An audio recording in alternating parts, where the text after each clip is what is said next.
Hi friends, welcome to my channel P3 kick. అందరూ ఎలా ఉన్నారు? ఈరోజు మన క్రికెట్లో ఉండే డిస్మిసల్స్ గురించి డిస్కస్ చేద్దాం. టోటల్ 11 టైప్స్ ఆఫ్ డిస్మిసల్స్ ఉంటాయి. అందులో ఫస్ట్ బౌల్డ్, మన అందరికీ తెలిసిందే. ఇఫ్ బాల్ కనుక వికెట్స్ తగిలి బెయిల్స్ కనుక డిస్లాడ్జ్ అవుతే దాన్ని బౌల్డ్ అంటాము. తర్వాత catch out. So if the batsmen బాల్ని హిట్ చేసిన తర్వాత like any fielder or bowler or any team member దాన్ని క్యాచ్ పడితే దాన్ని క్యాచ్ అవుట్ కింద తీసుకున్నాం inside the boundary. And the third one వచ్చేప్పటికి ఎల్బీడబ్ల్యూలో లైక్ ఇఫ్ బ్యాట్కి టచ్ అవ్వకుండా బాల్ డైరెక్ట్గా బ్యాట్స్ హిట్ చేసిన తర్వాత సో 3 ఫ్యాక్టర్స్ ఉంటాయి. లైక్ పిచ్చింగ్ ఇన్ లైన్లో ఉండాలి, ఇంపాక్ట్ ఇన్ లైన్లో ఉండాలి, అండ్ వికెట్స్ హిట్ అవుతూ ఉండాలి. సో అది ఎల్బీడబ్ల్యూ కాల్. సో ఇందులో umpires call major role play చేస్తుంది. ఎంపైర్ కాల్ ఇచ్చినప్పుడు అది నాట్అవుట్ అయితే రివ్యూ తీసుకున్న అది నాట్అవుట్ కిందే ఉంటుంది, ఆర్ అవుట్ అయితే అది రివ్యూ తీసుకున్న అవుట్ కిందే ఉంటుంది. And the fourth one is stumped. So stump అంటే ఏంటంటే like if batsmen try to hit some 6 or try to defence by going forward, like crease దాటి బయటికి వెళ్ళిన తర్వాత వికెట్ కీపర్ దాన్ని బాల్ని కనుక పట్టుకుని గ్రీస్కి వచ్చే ముందే దాన్ని కనుక వికెట్స్ కనుక డిస్లాజ్ చేస్తే దాన్ని స్టంప్ కింద పరిగణిస్తాం.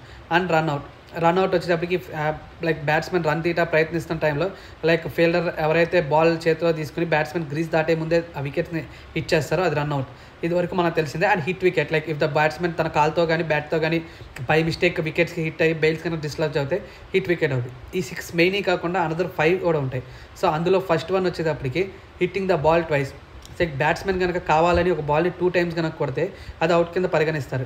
లైక్ ఇఫ్ ద బాల్ని ఒకసారి కొట్టిన తర్వాత అది వికెట్ తగులుతుందని ఆపటాక్ కనుక బ్యాట్స్మెన్ సెకండ్ టైం హిట్ చేస్తే దాన్ని అవుట్ కింద కన్సిడర్ చేయరు. And obstructing the field. So ఫీల్డ్కి అడ్డుగా కావాలని చెప్పి ఉంచుని లైక్ బాల్ ఎవరైనా వికెట్స్ త్రో చేసినప్పుడు కావాలని చెప్పి బ్యాట్ అడ్డు పెడతాం కానీ బాడీ అడ్డు పెడతాం కానీ చేస్తే దాన్ని అబ్స్ట్రక్టింగ్గా ఫీల్డ్ కింద తీసుకుని ఫీల్డ్కి అడ్డుపడినందుకు దాన్ని అవుట్ కింద పరిగణిస్తారు. And the next one is timed out.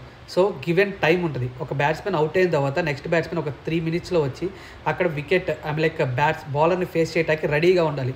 If ready లేకపోతే రూల్స్ బుక్ ప్రకారం 3 మినిట్స్లో అది అవుట్ కింద పరిగణిస్తాడు.